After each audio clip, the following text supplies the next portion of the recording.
With 20% of New South Wales millennials saying they're going to rent for the rest of their lives, we're going to tell you how to get out of the rat race. Stay tuned.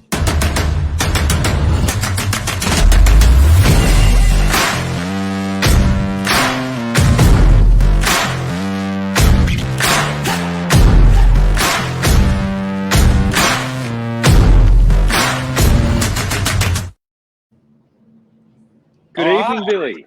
Woo! Monday night, time for some good info, guys. I'm really pumped for tonight's episode. Sometimes they're a bit flat, a little bit low energy, but we're changing that tonight. Well, tonight we're talking about something I think you're a little bit passionate about. That's why. Very passionate about this topic. It's a big one, but it's not just for the millennials of New South Wales that need a bit of hope. They need someone to shine the light of heaven, that it's open, property heaven, and they can get themselves into a property.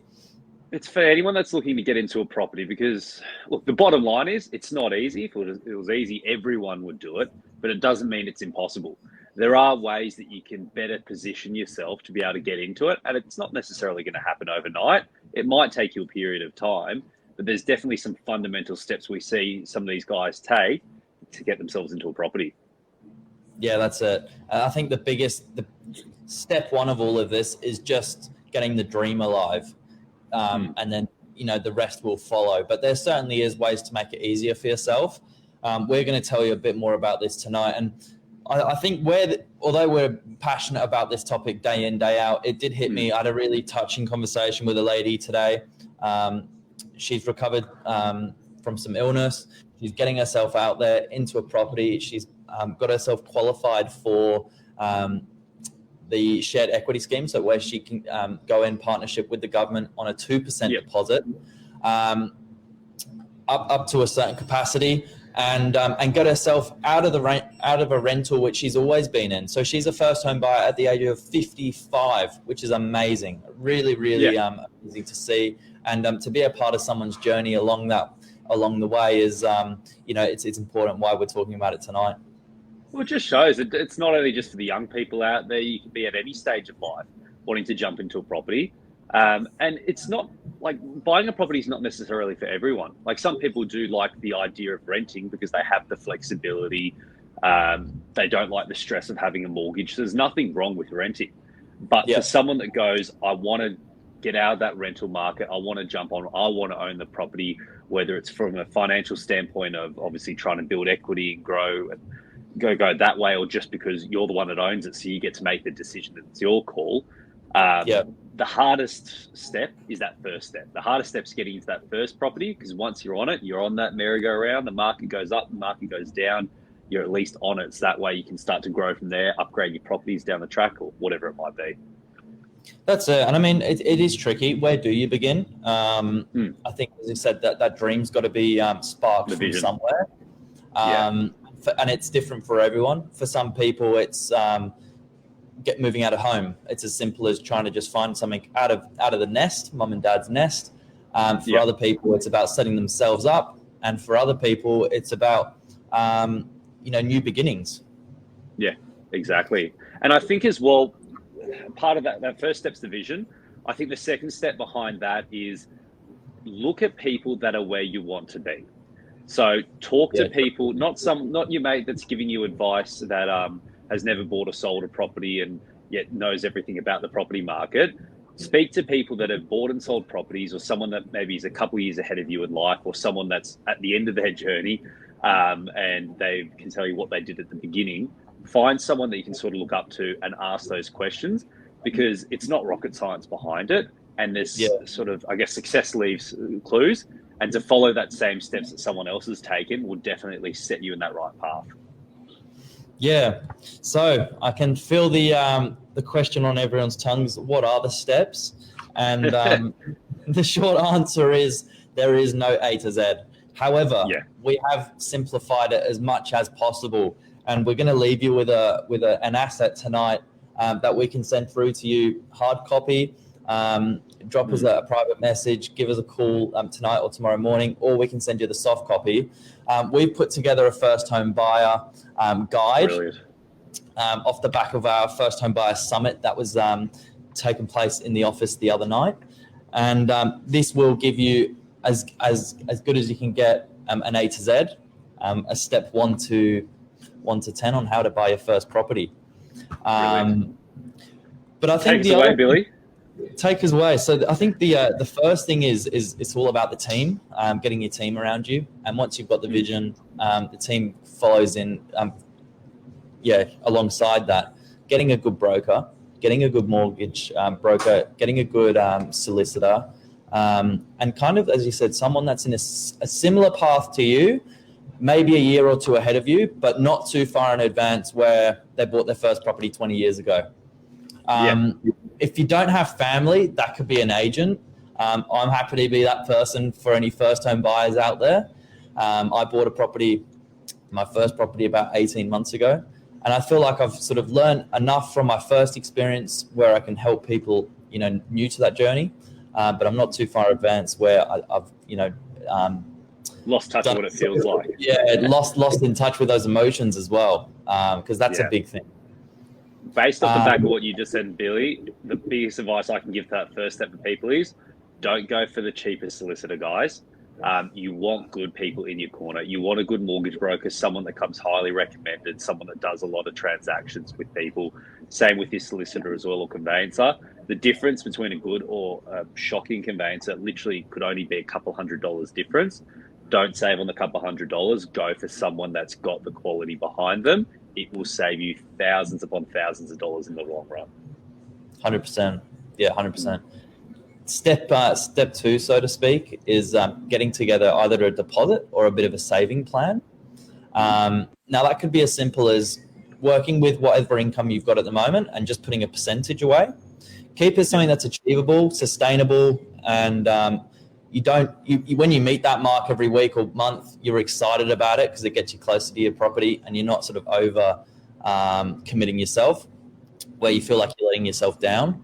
And then as soon as you've got that deposit, you're well on your way to getting your first property. That's the thing, and I might be jumping a little bit ahead here, but I guess sometimes I find when I'm speaking with these first home buyers and people that haven't got their finance yet, I find people tend to sort of jump the gun a little bit in terms of the style of property that they're looking for. And they go like, Northern Beaches, it's so unaffordable, it's too expensive. Guys, we just sold a property, a 1-bedder in Narrabeen, awesome location not too long ago for $505,000. So there's still those affordable properties out there. Now, I find a lot of first-home buyers sometimes are looking like, I've got to spend $700,000, $800,000, $900,000 for your first property, and I guess they want something really luxy or something really nice as the first one, and they keep trying to save it, and the market moves away from them. For your first property, obviously everyone's in different financial situations, but for those that are really struggling to at least just get a leg up to get into the market, it doesn't have to be the most amazing property ever. You just literally have to get into something semi-decent on the Northern Beaches, full stop, because once you're in, it's so much easier then to upgrade in a couple of years' time and keep growing up. Because once you've got that property, if the market moves up, it's great, you're moving up with it. But if you spend another extra year, 2 years, 3 years saving because you want a better property, then all of a sudden you might save a bit more, but then the market moves away from you as well. So off the back of that, with saving your deposit, just, jump in that entry-level stock. I reckon it's honestly, it's money for jam just to be able to get into some of those properties. Well, here's a couple of reasons why as well. Firstly, the concessions that the governments have got on the table at the moment, they are tailored towards those entry-level price points. Take advantage of them. They're not on the table as a guarantee forever. And don't get me wrong, it does fast-track your buying timeline, your journey hugely. So you can get away with a 5% deposit if you didn't already know as a first-home buyer. You can, if you're again, there's another class of eligibility where you can go as low as 2% deposit. So talk to a mortgage broker or a professional about that. They'll be able to tell you what you can get your hands on. And then stamp duty. So usually when you're buying a property, especially if it's not your first one, you've got to put a portion of your deposit away for stamp duty. Up to $650,000 currently. It's about to change to $800,000. There will be a 100% stamp duty exemption. So that's awesome. And working backwards as well, just back to that case study with that $500,000 property. And Billy said it really well, guys, for those of you who were there on our first home buyer night. Did his lifestyle drastically change after he bought the property? And the short answer was no. Because I really like the way you put it, Billy, where let's say you're saving up for something, let's say roughly $500,000, you've got to save up 25 grand. And you've got to save up X amount per year. You've put it together those savings plans to save towards that deposit. After you get that deposit, 25,000, you go buy that property. Afterwards, what happens? You've got to pay your mortgage. You keep saving the exact same way you did for the past couple of years beforehand, year, whatever it might have been, except this time, instead of that money going into the deposit, it's just going and paying off your mortgage. But guess what? You've already implemented all the principles the past 12, 24 months beforehand, and your lifestyle doesn't change at all because you've already been living it. That's right. Steve, brilliant. Same plan. Yeah. The other thing we get from our first home buyers is, as you said, Northern Beaches is expensive. If you're not from the Northern Beaches, buy with what you're comfortable and what you know. So buy in your area. It doesn't need to be your forever home. And I think, Michael, you touched on it off air, the rent vest model or idea.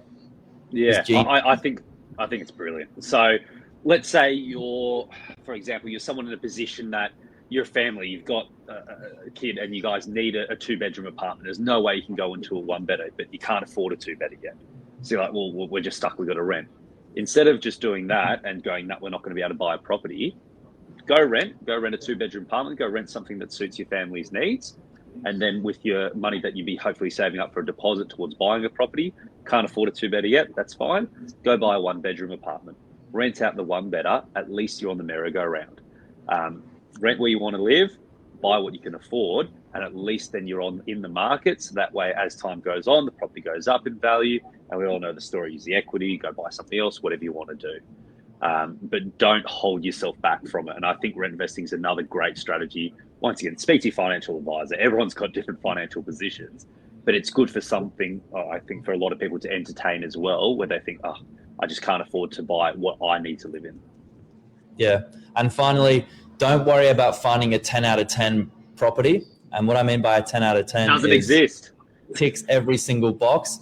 We are talking with buyers at $500,000 entry-level price points and $20 million luxury homes across Sydney's most high-end suburbs. The 10 out of 10 does not exist at whatever price point you look at. There's always something to be changed, modified to your taste, renovated, unrenovated. So our piece of advice, and I think a takeaway for tonight, is when you are looking, look for the 7 out of 10. That's what the past mark is. If you can find 7 out of 10 boxes ticked, you found your property. Correct. Work out your non-negotiables, work with those, and then you have your sort of likes column or what you want to have in the property. And if you can get a couple of those, you're never going to get all of them. You're majority of the way there. Guys, to find something that ticks all the boxes that you want in terms of the property as well as the price box, it's just not out there. And sometimes I find that their buyers, they get paralyzed by it. Like I've spoken with buyers, some buyers have been looking for 18 months and they just completely miss the market as well, where they're just trying to find the unicorn that doesn't exist. And then when they do find it, someone else outbids them on it, and then back to square one as well. Like we said before, especially with your first home as well, doesn't have to be perfect. You just want to get a leg up, get in there. Yeah. So guys, I think that's a little bit on the first home buyer, how to break the rental rat race. I hope we've given you a bit of thought tonight. This amazing asset is available. We can get it out to you. If you do have questions, reach out to anyone of the team. We'd love to help. And I think as we sign off, Michael, we need to let them know that not only have we recently sold a property in the price point, we've got one coming on, guiding 460,000 in DY. It's got parking. It's a full 1-bedroom apartment on the Northern Beaches. Exactly. So the opportunities are out there, guys. And look, everyone's journey is different. So all the stuff we ran through tonight, some of it's going to appeal to some people, other people it's not going to work for. But hopefully it sort of stimulated your thinking and got you thinking outside the box in terms of how can you make it happen. Because like Billy said, step one, you got to have the vision, you got to have the dream. Once you start with that, it's amazing how things start to come together. Thanks, guys. Have a good night. Awesome. And thanks, cheers Billy. in.